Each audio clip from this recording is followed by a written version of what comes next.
series in Chapter 5 for Math 442. In this section, I'm going to walk you through a sample of a derivation of a multi-step method. It will involve what we call numerical quadrature, and that's just an approximation method for evaluating an integral over a fixed interval. So let's get started. Now what I'm going to do is show you the more general linear multi-step method characterization, and it's referred to as an R-step multi-step method for solving that same initial value problem in 1 that we started with.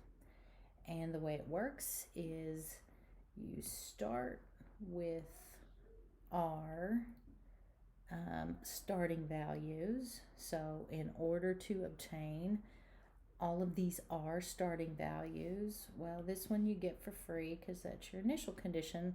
The other R minus 1 you have to actually use a one-step for, or some other kind of approach, a mixture of a one-step scheme and a lower order linear multi-step method. Okay, and here is one version, okay, of your linear multi-step methods. And what I will say here is your book makes a blurb or makes a point to say that this is really alpha R u n plus R plus this other summation, which is j going from 0 to r minus 1 of alpha j u n plus j. All right, and if you think about that, if I have all of these parameters across the whole thing, all the alphas and all the betas there, if I were to multiply that equation by square root of 17, for example, I could change my alphas and betas but have the same representation, just with alphas and betas relabeled. Okay, so we don't write it this way. The basic point is we don't write it this way. The way we actually write it is this, where I have divided this original equation right up here by my alpha R, so that now what I get is a 1 in front of un plus R, and then all my alphas and betas are uniquely determined by the method. Okay, this is what we refer to as the normalized version. This is mentioned in your textbook. Like I said, you should read and understand that blurb. Okay, all right, so this is the general form of what the R-step methods look like, how they're expressed. The values of alpha and beta, well, they're very specific to each method. If beta R is equal to 0, then we have an explicit method. Okay, so the beta R is the last guy out here. If you're looking at this summation, it's the one that multiplies a function evaluation at un plus R. All right, so if you're looking to compute un plus R and you've got it inside a function evaluation on the right hand side, that's what we refer to as explicit. Or excuse me, that's what we refer to as implicit if beta R shows up explicitly on the right hand side there. And then if beta R on the right hand side is equal to 0, that is what we call our explicit methods. All right, one other thing I want to mention here, this term linear multi-step, okay, what does it mean? It has nothing to do with only solving linear ODEs. What it refers to is the fact that the method is linear in the function evaluations, right? So what it means is when it's generating an approximation, it's taking a set of u's and multiplying them by constants and adding them up together. That's a linear operation. And over here on the right hand side, it's also linear when it is taking a bunch of function evaluations, multiplying them by constants, and then adding them all together. That's what we mean by a linear multi-step method. Okay? All right. I would say that because these linear multi-step methods are linear, the local truncation error is actually pretty simple and easy to estimate. It's surprisingly easy. That's in sharp contrast to the Runge-Kutta method derivation that I did in a previous a previous video lecture. We had to do a lot of Taylor expansions and solve a system of equations that were nonlinear.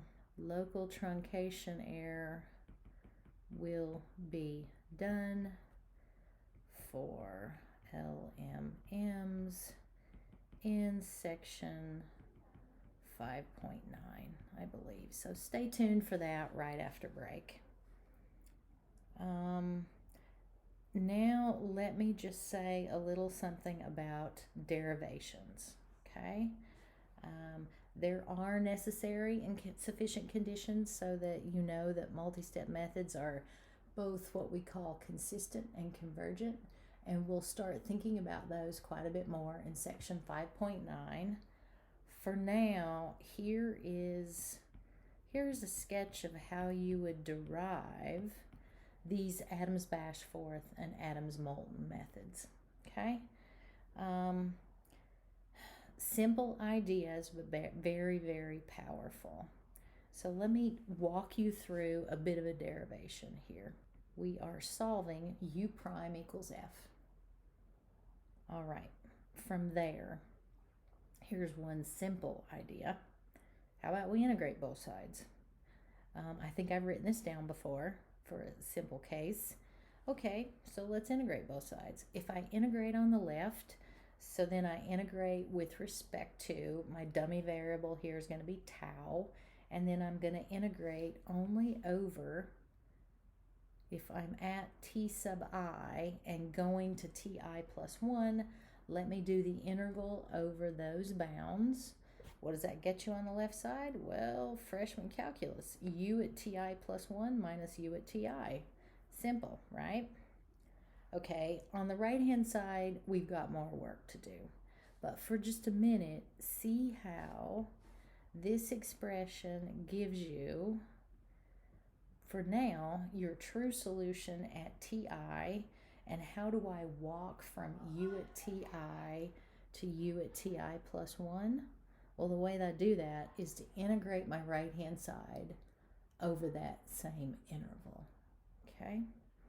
So this is the driving idea which actually determines the way that these multi-step methods are derived. Okay, so let me say here's where we start. Where we start thinking about how to set up our multi-step method. Well, this is a step from ti to ti plus 1. This is an integral over ti to ti plus 1. But what I do with the f inside here is more of a clever little beast. So the idea here is I know what f is, and how can I use that information about f and my previous time steps to do something clever inside the interval. All right, so the cleverness comes in two pieces. First, I'm going to construct an interpolating polynomial that interpolates f over some time interval, okay? And now that time interval is actually going to be the thing that involves some of the previous steps, okay? So once we do this, we're going to replace I with n plus r, right?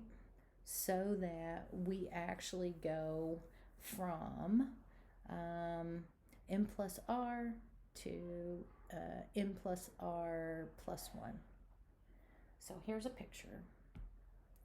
Let me see if I can get my sketch to work out reasonable here.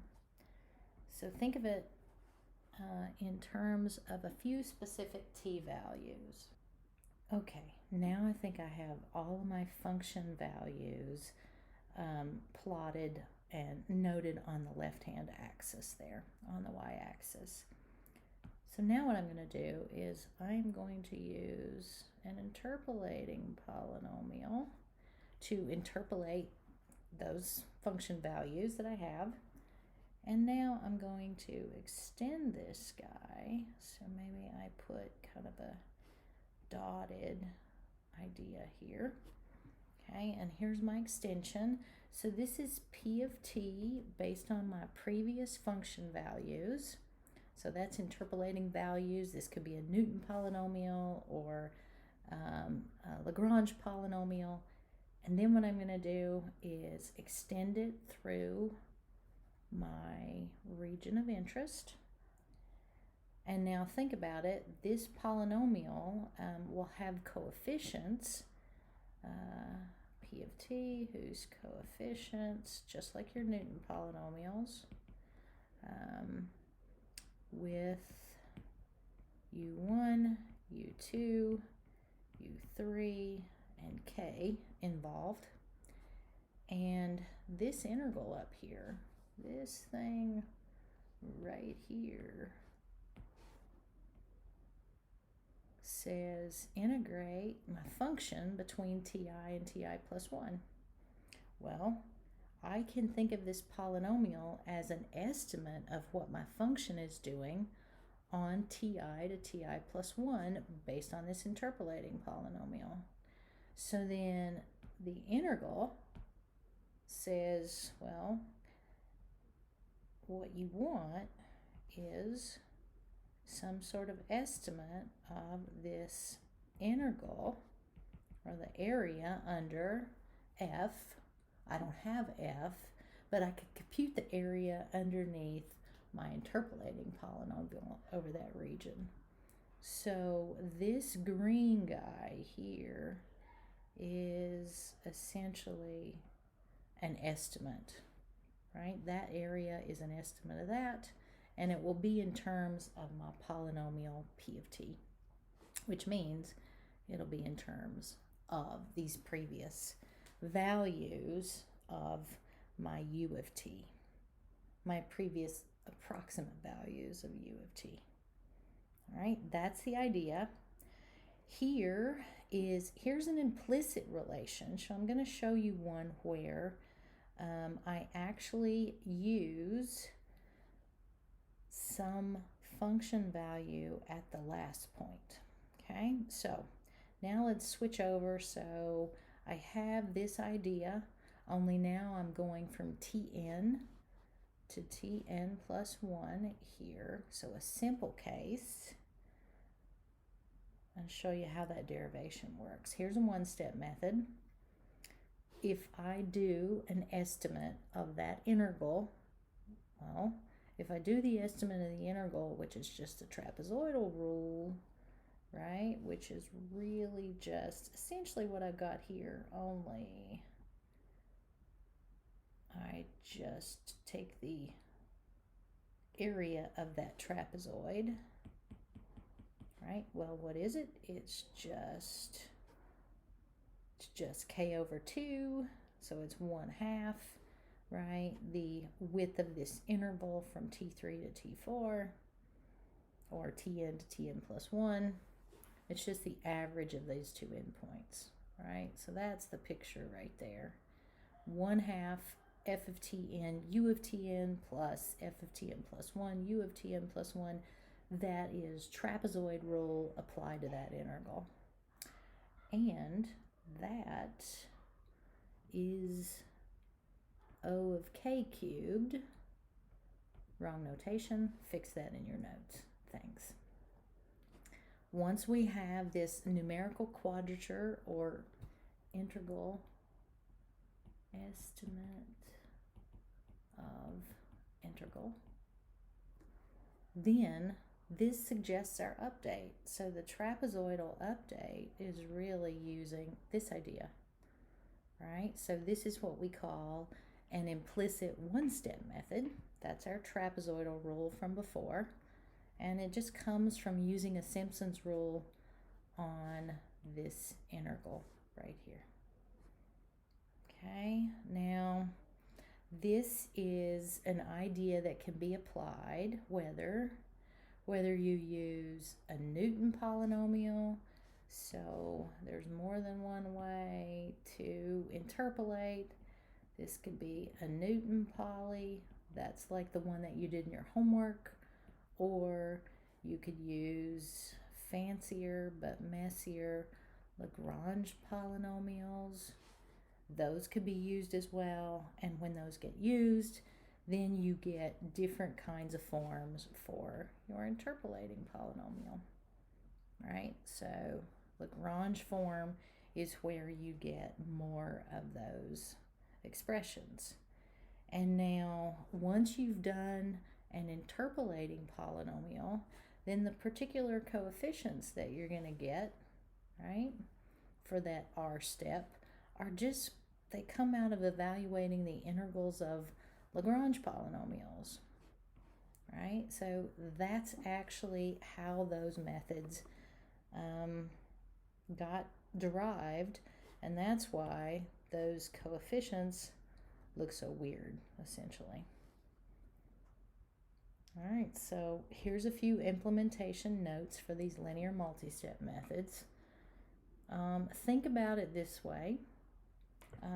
When we are doing what I would call numerical implementation with this kind of linear multistep method, which is 3-step, at first we have to do 2 steps to get ourselves our first 3 values, but notice what happens after that. Well, now this, the first time around, this will be U0, U1, U2. Those will all get used, as I say here, right, to compute U3. I had to do all those function evaluations, but now look what happens when I try to start computing U4. Well, I'm going to need U3 and U2 and U1 in order to get U4, but it turns out that I already computed 2 of these previous ones, so the only one that I actually have to compute during that next step is F at U3, and I reuse these as long as I store them carefully. Right, so I'm going to store those previous function evaluations that I'll need for that next iteration. So even though I've got a 3-step method, I get by with 1 function evaluation, and I reuse the ones from the previous step. So that means this is a significant advantage over Runge-Kutta, because Runge-Kutta of 3rd order would need to take 3 function evaluations between Tn and Tn plus 1 to get you there. A linear multistep method only needs to take 1. So one more thing I want to say. The general form of these explicit atoms methods, if you're looking for them, you can find more info in that book that I've already cited from Asher and Petzold. It's a little green book from Cyan. Well, yours might not be green. Mine is green. If you want to know more information about these, you can look in that reference. The local truncation error term looks like this. The value of R that you get depends on the degree of your interpolating polynomial, and these coefficients, you can find exactly what they look like.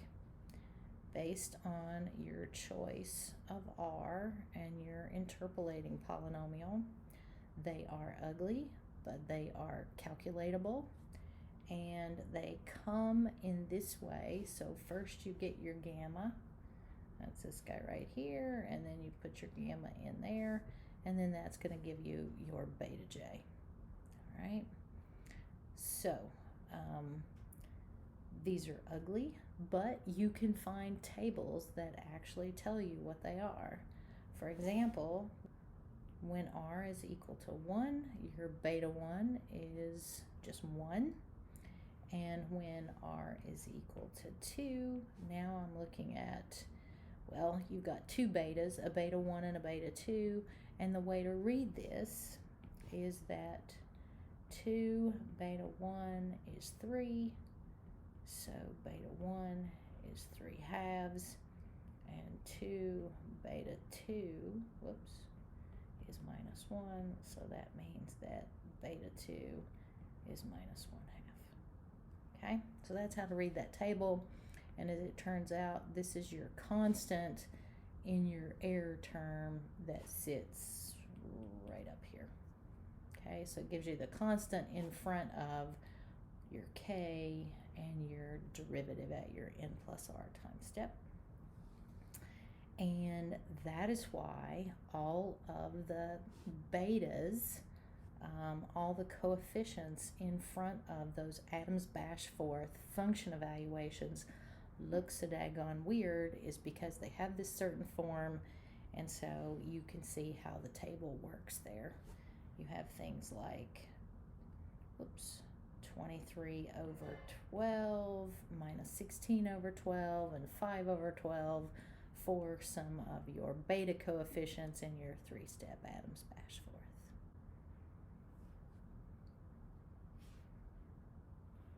And your Adams-Moulton, very similar. You have similar kinds of expressions for what your betas are. These are implicit methods. All of the Adams-Moulton are implicit, and the Adams-Bashforth are explicit. They're generally more accurate than the explicit schemes for the same function of values. If you use them exactly as you see them here, where they're in this particular form, then they're expensive to compute. Because you have to use either a fixed point method or some Newton algorithm, so they don't get used that way very often. But I will tell you more about predictor corrector schemes soon, and this is where Adams-Moulton methods actually are quite useful, because they get you something that is more accurate and for basically the same bang for your buck. All right, thanks for watching. That was a derivation of linear multi-step methods and a few notes about implementation and how these methods get used. And we will pick back up after the break on that note. So I hope everyone has a nice spring break holiday, and I'll see you in person Monday morning after the break. Bye-bye.